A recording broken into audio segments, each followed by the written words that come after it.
In this video, we will read The Psychology of Money, Book's Introduction, The Greatest Show on Earth, and Chapter 1, No One's Crazy.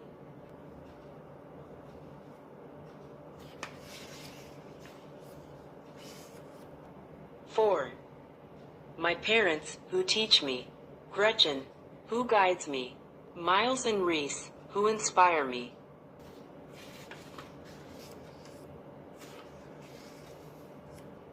A genius is the man who can do the average thing when everyone else around him is losing his mind. Napoleon.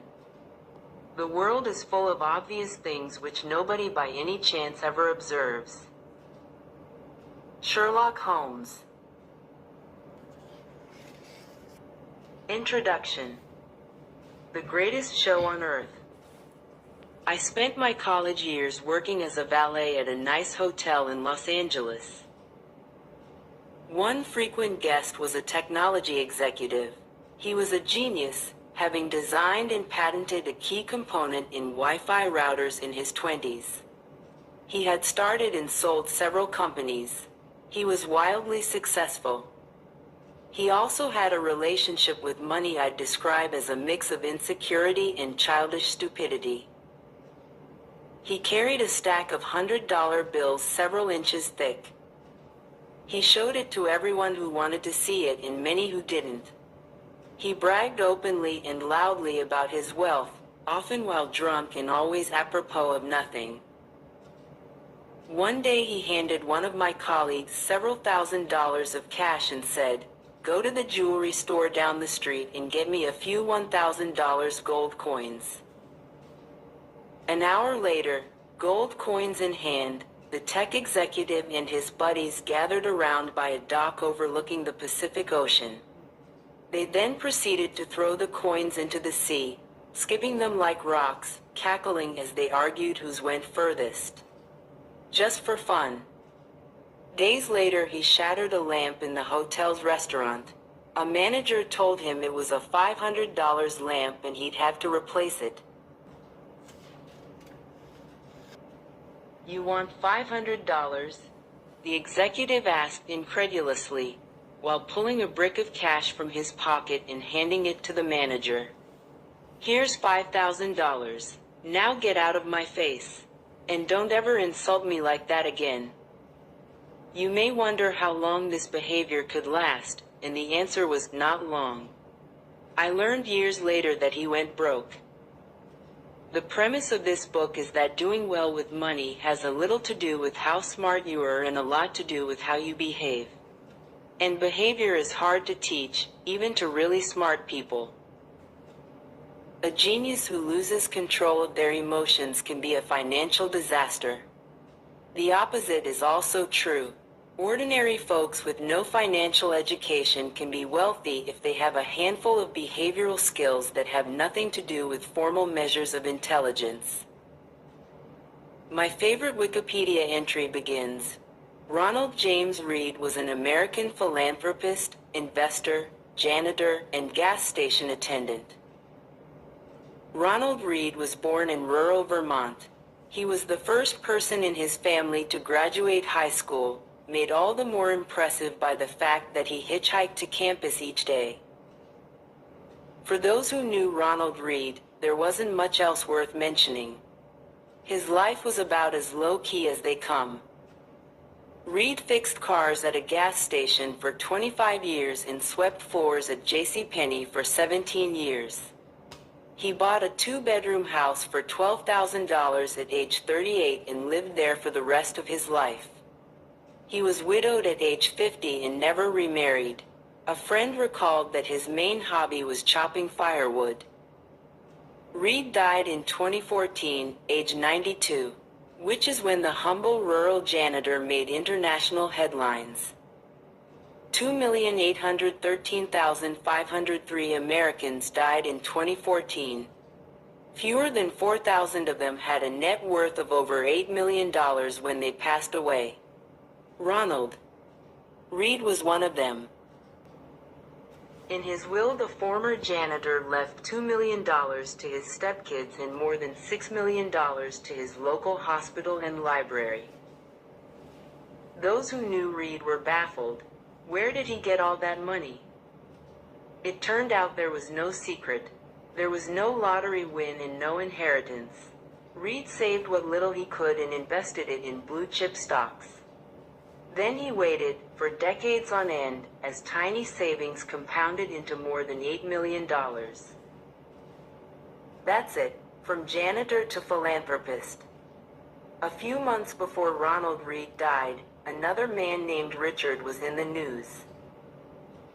Richard Fuscone was everything Ronald Reed was not. A Harvard-educated Merrill Lynch executive with an MBA, Fuscone had such a successful career in finance that he retired in his 40s to become a philanthropist. Former Merrill CEO David Komansky praised Fuscone's business savvy, leadership skills, sound judgment, and personal integrity. Crain's Business magazine once included him in a 40 under 40 inches list of successful businesspeople. But then, like the gold coin skipping tech executive, everything fell apart. In the mid-200s, Fuscone borrowed heavily to expand an 18,000 square foot home in Greenwich, Connecticut that had 11 bathrooms, 2 elevators, 2 pools, 7 garages, and cost more than $90,000 a month to maintain. Then the 2008 financial crisis hit. The crisis hurt virtually everyone's finances. It apparently turned Fuscone's into dust. High debt and illiquid assets left him bankrupt. "I currently have no income," he allegedly told a bankruptcy judge in 2008. First, his Palm Beach house was foreclosed. In 2014, it was the Greenwich Mansion's turn. 5 months before Ronald Reed left his fortune to charity. Richard Fuscone's home, where guests recalled the thrill of dining and dancing atop a see-through covering on the home's indoor swimming pool, was sold in a foreclosure auction for 75% less than an insurance company figured it was worth. Ronald Reed was patient. Richard Fuscone was greedy. That's all it took to eclipse the massive education and experience gap between the two. The lesson here is not to be more like Ronald and less like Richard, though that's not bad advice. The fascinating thing about these stories is how unique they are to finance. In what other industry does someone with no college degree, no training, no background, no formal experience, and no connections massively outperform someone with the best education, the best training, and the best connections? I struggle to think of any. It is impossible to think of a story about Ronald Reed performing a heart transplant better than a Harvard-trained surgeon, or designing a skyscraper superior to the best-trained architects. There will never be a story of a janitor outperforming the world's top nuclear engineers. But these stories do happen in investing. The fact that Ronald Reed can coexist with Richard Fuscone has two explanations. One, financial outcomes are driven by luck, independent of intelligence and effort. That's true to some extent, and this book will discuss it in further detail. Or two, and I think more common, that financial success is not a hard science. It's a soft skill, where how you behave is more important than what you know. I call this soft skill the psychology of money. The aim of this book is to use short stories to convince you that soft skills are more important than the technical side of money. I'll do this in a way that will help everyone from Reed to Fuscone and everyone in between make better financial decisions. These soft skills are, I've come to realize, greatly underappreciated. Finance is overwhelmingly taught as a math-based field, where you put data into a formula and the formula tells you what to do, and it's assumed that you'll just go do it. This is true in personal finance, where you're told to have a 6-month emergency fund and save 10% of your salary. It's true in investing, where we know the exact historical correlations between interest rates and valuations. And it's true in corporate finance, where CFOs can measure the precise cost of capital. It's not that any of these things are bad or wrong. It's that knowing what to do tells you nothing about what happens in your head when you try to do it. Two topics impact everyone, whether you are interested in them or not: health and money. The healthcare industry is a triumph of modern science, with rising life expectancy across the world.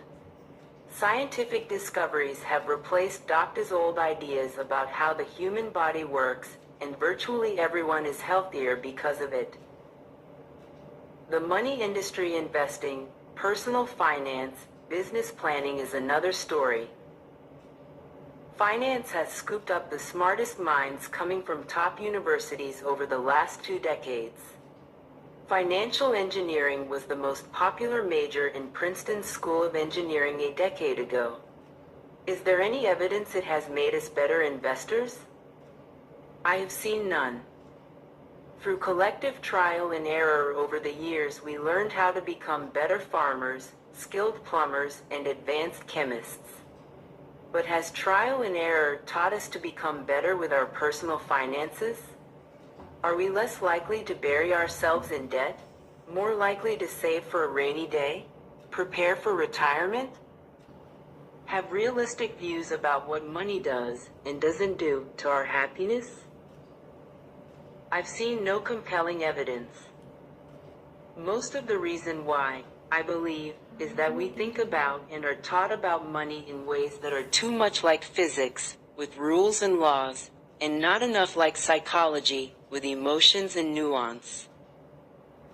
And that, to me, is as fascinating as it is important. Money is everywhere, it affects all of us, and confuses most of us. Everyone thinks about it a little differently. It offers lessons on things that apply to many areas of life, like risk, confidence, and happiness. Few topics offer a more powerful magnifying glass that helps explain why people behave the way they do than money. It is one of the greatest shows on earth. My own appreciation for the psychology of money is shaped by more than a decade of writing on the topic. I began writing about finance in early 2008. It was the dawn of a financial crisis and the worst recession in 80 years. To write about what was happening, I wanted to figure out what was happening. But the first thing I learned after the financial crisis was that no one could accurately explain what happened, or why it happened, let alone what should be done about it. For every good explanation there was an equally convincing rebuttal. Engineers can determine the cause of a bridge collapse because there's agreement that if a certain amount of force is applied to a certain area, that area will break. Physics isn't controversial. It's guided by laws. Finance is different. It's guided by people's behaviors. And how I behave might make sense to me but look crazy to you. The more I studied and wrote about the financial crisis, the more I realized that you could understand it better through the lenses of psychology and history, not finance. To grasp why people bury themselves in debt you don't need. To study interest rates, you need to study the history of greed, insecurity, and optimism. To get why investors sell out at the bottom of a bear market, you don't need to study the math of expected future returns. You need to think about the agony of looking at your family and wondering if your investments are imperiling their future.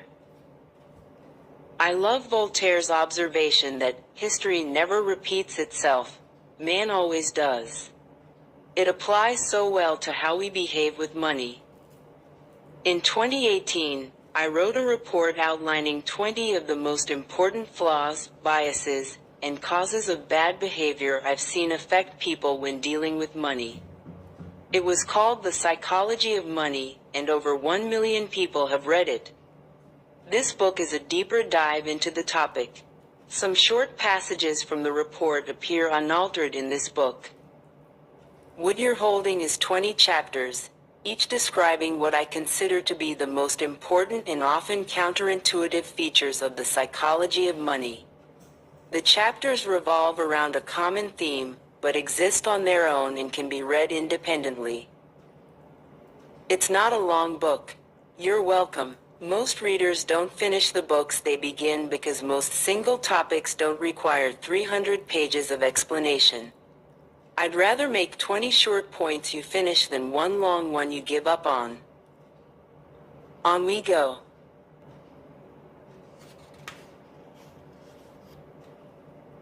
1. No one's crazy.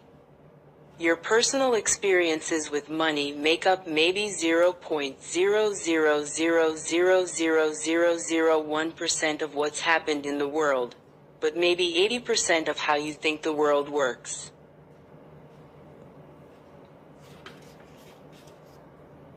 Let me tell you about a problem. It might make you feel better about what you do with your money, and less judgmental about what other people do with theirs. People do some crazy things with money, but no one is crazy. Here's the thing. People from different generations, raised by different parents who earned different incomes and held different values, in different parts of the world, born into different economies, experiencing different job markets with different incentives and different degrees of luck, learn very different lessons. Everyone has their own unique experience with how the world works. And what you've experienced is more compelling than what you learn secondhand. So all of us, you, me, everyone go through life anchored to a set of views about how money works that vary wildly from person to person. What seems crazy to you might make sense to me. The person who grew up in poverty thinks about risk and reward in ways the child of a wealthy banker cannot fathom if he tried. The person who grew up when inflation was high experienced something the person who grew up with stable prices never had to. The stockbroker who lost everything during the Great Depression experienced something the tech worker basking in the glory of the late 1990s can't imagine. The Australian who hasn't seen a recession in 30 years has experienced something no American ever has. On and on. The list of experiences is endless. You know stuff about money that I don't, and vice versa. You go through life with different beliefs, goals, and forecasts than I do. That's not because one of us is smarter than the other, or has better information. It's because we've had different lives shaped by different and equally persuasive experiences. Your personal experiences with money make up maybe 0.000000001% of what's happened in the world, but maybe 80% of how you think the world works. So equally smart people can disagree about how and why recessions happen, how you should invest your money, what you should prioritize, how much risk you should take, and so on. In his book on 1930s America, Frederick Lewis Allen wrote that the Great Depression marked millions of Americans inwardly for the rest of their lives. But there was a range of experiences. 25 years later, as he was running for president, John F. Kennedy was asked by a reporter what he remembered from the Depression. He remarked, "I have no first-hand knowledge of the Depression. My family had one of the great fortunes of the world and it was worth more than ever then. We had bigger houses, more servants, we traveled more. About the only thing that I saw directly was when my father hired some extra gardeners just to give them a job so they could eat. I really did not learn about the Depression until I read about it at Harvard." This was a major point in the 1960 election. How, people thought, could someone with no understanding of the biggest economic story of the last generation be put in charge of the economy? It was, in many ways, overcome only by JFK's experience in World War II. That was the other most widespread emotional experience of the previous generation, and something his primary opponent, Hubert Humphrey, didn't have. The challenge for us is that no amount of studying or open-mindedness can genuinely recreate the power of fear and uncertainty. I can read about what it was like to lose everything during the Great Depression, but I don't have the emotional scars of those who actually experienced it. And the person who lived through it can't fathom why someone like me could come across as complacent about things like owning stocks. We see the world through a different lens. Spreadsheets can model the historic frequency of big stock market declines, but they can't model the feeling of coming home, looking at your kids, and wondering if you've made a mistake that will impact their lives. Studying history makes you feel like you understand something, but until you've lived through it and personally felt its consequences, you may not understand it enough to change your behavior. We all think we know how the world works, but we've all only experienced a tiny sliver of it. As investor Michael Batnick says, some lessons have to be experienced before they can be understood. We are all victims, in different ways, to that truth. In 2006, economists Ulrich Malmendier and Stefan Nagel from the National Bureau of Economic Research dug through 50 years of the Survey of Consumer Finances, a detailed look at what Americans do with their money, plus. In theory, people should make investment decisions based on their goals and the characteristics of the investment options available to them at the time. But that's not what people do. The economists found that people's lifetime investment decisions are heavily anchored to the experiences those investors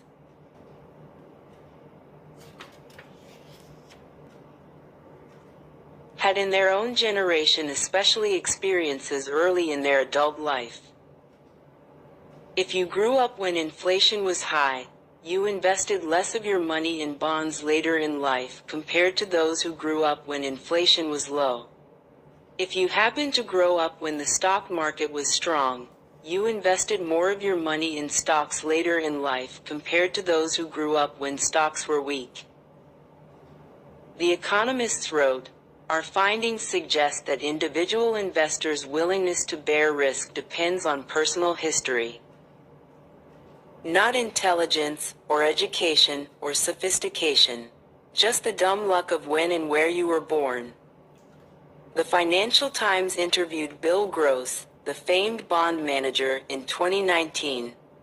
Gross admits that he would probably not be where he is today if he had been born a decade earlier or later, the piece said.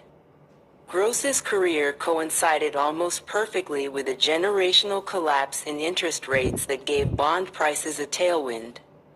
That kind of thing doesn't just affect the opportunities you come across. It affects what you think about those opportunities when they're presented to you. To Gross, bonds were wealth-generating machines. To his father's generation, who grew up with and endured higher inflation, they might be seen as wealth incinerators. The differences in how people have experienced money are not small, even among those you might think are pretty similar. Take stocks. If you were born in 1970, the S&P 500 increased almost tenfold, adjusted for inflation, during your teens and 20s. That's an amazing return. If you were born in 1950, the market went literally nowhere in your teens and 20s, adjusted for inflation. Two groups of people, separated by chance of their birth year, go through life with a completely different view on how the stock market works. Or inflation. If you were born in 1960s America, inflation during your teens and 20s, your young, impressionable years when you're developing a base of knowledge about how the economy works, sent prices up more than threefold. That's a lot. You remember gas lines and getting paychecks that stretched noticeably less far than the ones before them. But if you were born in 1990, inflation has been so low for your whole life that it's probably never crossed your mind. America's nationwide unemployment in November 2009 was around 10%. but the unemployment rate for African American males aged 16 to 19 without a high school diploma was 49%. For Caucasian females over age 45 with a college degree, it was 4%. Local stock markets in Germany and Japan were wiped out during World War II. Entire regions were bombed out. At the end of the war, German farms only produced enough food to provide the country's citizens with 1,000 calories a day.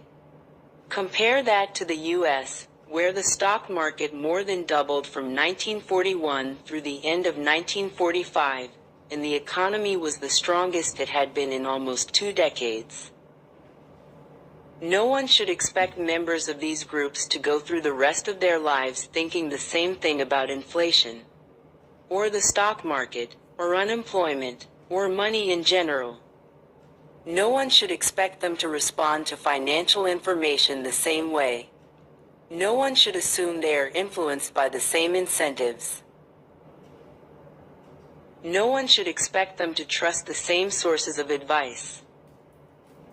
No one should expect them to agree on what matters, what's worth it, what's likely to happen next, and what the best path forward is.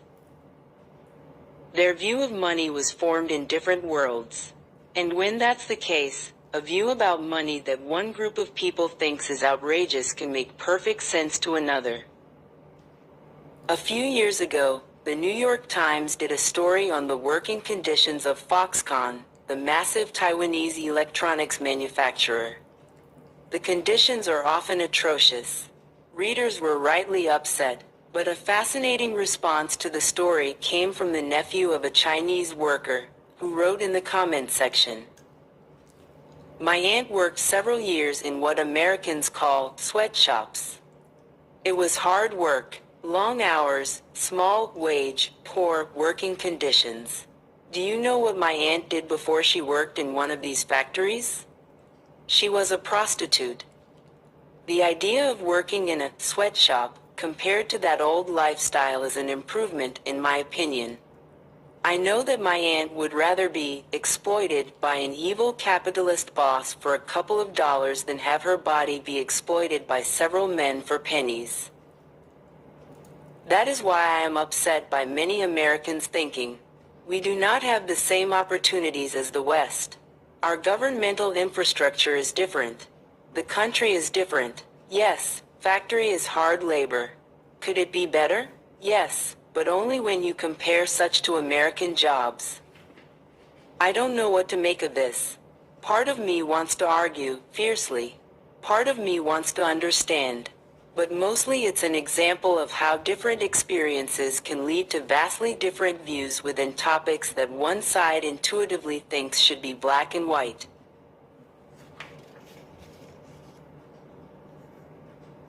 Every decision people make with money is justified by taking the information they have at the moment and plugging it into their unique mental model of how the world works. Those people can be misinformed. They can have incomplete information. They can be bad at math. They can be persuaded by rotten marketing. They can have no idea what they're doing. They can misjudge the consequences of their actions. Oh, can they ever? But every financial decision a person makes sense to them in that moment and checks the boxes they need to check. They tell themselves a story about what they're doing and why they're doing it, and that story has been shaped by their own unique experiences. Take a simple example, lottery tickets. Americans spend more on them than movies, video games, music, sporting events, and books combined. And who buys them? Mostly poor people. The lowest income households in the U.S. on average spend $412 a year on lotto tickets, 4 times the amount of those in the highest income groups. 40% of Americans cannot come up with $400 in an emergency. Which is to say, those buying $400 in lottery tickets are by and large the same people who say they couldn't come up with $400 in an emergency. They are blowing their safety nets on something with a 1 in millions chance of hitting it big. That seems crazy to me. It probably seems crazy to you, too. But I'm not in the lowest income group. You're likely not, either. So it's hard for many of us to intuitively grasp the subconscious reasoning of low-income lottery ticket buyers. But strain a little, and you can imagine it going something like this. We live paycheck to paycheck and savings seems out of reach. Our prospects for much higher wages seem out of reach. We can't afford nice vacations, new cars, health insurance, or homes in safe neighborhoods. We can't put our kids through college without crippling debt. Much of the stuff you people who read finance books either have now, or have a good chance of getting, we don't. Buying a lottery ticket is the only time in our lives we can hold a tangible dream of getting the good stuff that you already have and take for granted. We are paying for a dream, and you may not understand that because you are already living a dream. That's why we buy more tickets than you do. You don't have to agree with this reasoning. Buying lotto tickets when you're broke is still a bad idea, but I can kind of understand why lotto ticket sales persist. And that idea, what you're doing seems crazy, but I kind of understand why you're doing it, uncovers the root of many of our financial decisions. Few people make financial decisions purely with a spreadsheet. They make them at the dinner table, or in a company meeting. Places where personal history, your own unique view of the world, ego, pride, marketing, and odd incentives are scrambled together into a narrative that works for you. Another important point that helps explain why money decisions are so difficult, and why there is so much misbehavior, is to recognize how new this topic is. Money has been around a long time. King Alyattes of Lydia, now part of Turkey, is thought to have created the first official currency in 600 BC. But the modern foundation of money decisions, saving and investing, is based around concepts that are practically infants. Take retirement. At the end of 2018, there was $27 trillion in U.S. retirement accounts, making it the main driver of the common investor's saving and investing decisions. Point 5.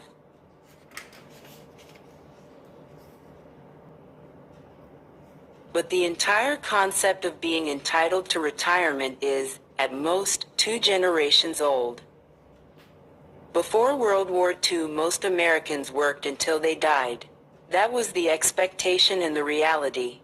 The labor force participation rate of men aged 65 and over was above 50% until the 1940s. Social Security aimed to change this, but its initial benefits were nothing close to a proper pension. When Ida Mae Fuller cashed the first Social Security check in 1940, it was for $22.54, or $416 adjusted for inflation. It was not until the 1980s that the average Social Security check for retirees exceeded $1,000 a month adjusted for inflation. More than a quarter of Americans over age 65 were classified by the Census Bureau as living in poverty until There is a widespread belief along the lines of, everyone used to have a private pension. But this is wildly exaggerated. The Employee Benefit Research Institute explains, only a quarter of those aged 65 or older had pension income in 1975. Among that lucky minority, only 15% of household income came from a pension. The New York Times wrote in 1955 about the growing desire, but continued inability, to retire. To rephrase an old saying, everyone talks about retirement, but apparently very few do anything about it. %. It was not until the 1980s that the idea that everyone deserves, and should have, a dignified retirement took hold. And the way to get that dignified retirement ever since has been an expectation that everyone will save and invest their own money. Let me reiterate how new this idea is. The 401k, the backbone savings vehicle of American retirement, did not exist until 1978. The Roth IRA was not born until 1998. If it were a person, it would be barely old enough to drink. It should surprise no one that many of us are bad at saving and investing for retirement. We're not crazy, we're all just newbies. Same goes for college. The share of Americans over age 25 with a bachelor's degree has gone from less than 1 in 20 in 1940 to 1 in 4 by 2015.7. The average college tuition over that time rose more than fourfold adjusted for inflation. Something so big and so important hitting society so fast explains why, for example, so many people have made poor decisions with student loans over the last 20 years. There is not decades of accumulated experience to even attempt to learn from. We're winging it. Same for index funds, which are less than 50 years old. And hedge funds, which didn't take off until the last 25 years. Even widespread use of consumer debt mortgages, credit cards, and car loans did not take off until after World War II, when the GI Bill made it easier for millions of Americans to borrow. Dogs were domesticated 10,000 years ago and still retain some behaviors of their wild ancestors. Yet here we are, with between 20 and 50 years of experience in the modern financial system, hoping to be perfectly acclimated. For a topic that is so influenced by emotion versus fact, this is a problem. And it helps explain why we don't always do what we're supposed to with money. We all do crazy stuff with money, because we're all relatively new to this game, and what looks crazy to you might make sense to me. But no one is crazy. We all make decisions based on our own unique experiences that seem to make sense to us in a given moment. Now let me tell you a story about how Bill Gates got rich. Now first chapter, No One's Crazy, completed here. Next we will start second chapter, Luck and Risk.